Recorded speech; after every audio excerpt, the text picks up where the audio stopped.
Thanks for returning. I'm sure you're enjoying this because I am. Put it this way, I'm thinking, where's all this information? Well, it's all this teaching and all this information I've been gathering up over the years. And if I'm here for a reason, I'm here for you as an audience, well, I'm going to give you the best of what it is that's in me. And that's my passion to teach and to enlighten people and give them the information that's rightly um, uh, set aside for such a time as this. And so now here we are, go back to God. He visits Adam and Eve right at the cool of the day, it says in the Bible, his usual time for his cup of coffee. And here's Adam and Eve hiding. And God had already known exactly what they did because he's God, you see. And so he comes and he does his usual thing. He says, Adam and Eve, where are you? And here they are hiding away, ashamed and afraid. And, they said, we're over here, God. Yeah, we're here. And he says, well, what's going on? Why is it that you're not coming out like you usually do?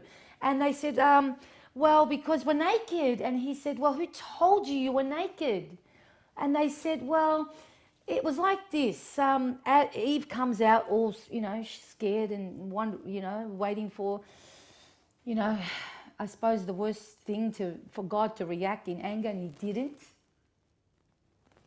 I'm going to just veer away for a second. Remember, an outright lie can be assessed, but deception, it reels you in. It looks good in the beginning. It tastes good in the beginning. But my friend, deception, midway somewhere, will lock you in and you feel trapped and you feel committed and you can't come out of it. 99% to the truth, but it isn't the truth. That's what deception is. So here they are telling God that, Eve comes out with the snake had beguiled me or deceived me and I ate the fruit, and then, now she's starting to blame. And then Adam pipes up and he says, it wasn't my fault, it was her, she gave me the fruit. Now, do you see already what started? The law of sin and death was set into motion. Lucifer falls from his ranking, and then he was out to break God's heart by approaching Adam and Eve, and he was wanting to hurt his, the offspring of God's creation, and by hurting God, he hurt the offspring, and the offspring got deceived, and when they got deceived, they fell from their ranking. And already now the law of sin and death is set in motion. They begin to realize that they're naked. Fear and shame has set in, and they begin to blame one another. She blamed Adam. Adam blamed her. She blamed the snake. And there we have it, my friend. And God saw this blame, and he sat them down and he said, Eve, from now on, because you took the fruit, you, my friend, will be childbearing in pain. And he gave them basically their consequences, you see, because what happens is that where there is wrongdoing, like I would discipline my children, I give my children consequences so they can learn not to do that same thing again.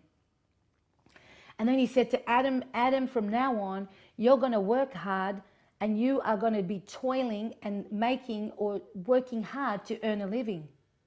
From the sweat of your brow, you're going to have to put your hands into the soil, get dirty, and earn your own keep.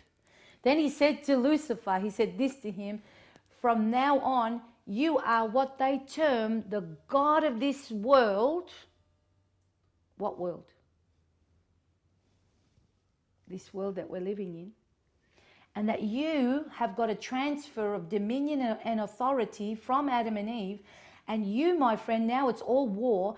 One day there's going to be a seed born out of Eve, and that seed that comes out of Eve is going to one day bruise your head. And this, my friend, is who Jesus is. Now,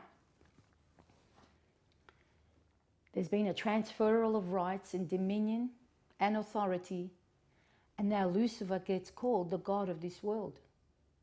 Fast track. I want you to fast track now.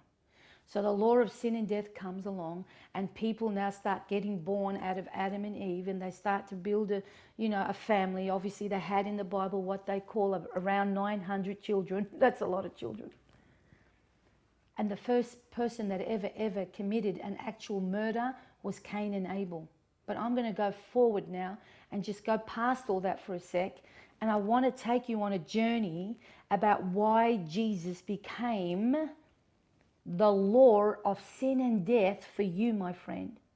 He became the law of sin and death as God paints us a picture of an absolutely breathtaking analogy of a father releasing his own son to die for the sin of mankind.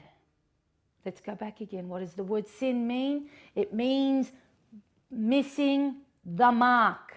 You and I have born, everybody on this earth, we're born under the umbrella of the law of sin and death. It's a law. But for so long, religion has taken sin and made people feel guilty. You're a sinner, you know.